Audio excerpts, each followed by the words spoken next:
So we've talked a little bit about what you should do internally, relationships you should build, things you should prepare for. What about just as an organization? What are some of those relationships or things you should be thinking about and kind of pre-planning, like you mentioned, on the external side, I guess? Sure. Great question. One of the places I would start is if you're an organization of any size, really, getting to know the local FBI office and their cybercrime unit, whatever it happens to be there, local law enforcement, obviously, media contacts and things like that. But getting to know them ahead of time, because when the crisis happens, it's not the time you want to walk in and introduce yourself, right? It'd be better to already have a relationship so they're more willing to help, and they're also kind of prepared for who you are.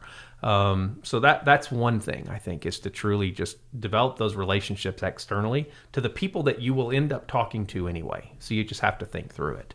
And I would say also internally, right, is we've mentioned, but this idea of making sure that people have this awareness that it could happen. We like to believe it won't. And again, we've talked about this, it will. So making sure that people keep it top of mind, at least know that it's there. Yeah, or even some affiliated groups like your Correct. board, Mm-hmm. Could be EMS, could be community physicians, or anybody that has right. a connection with the organization right. and kind of what that plan might be. Right, exactly.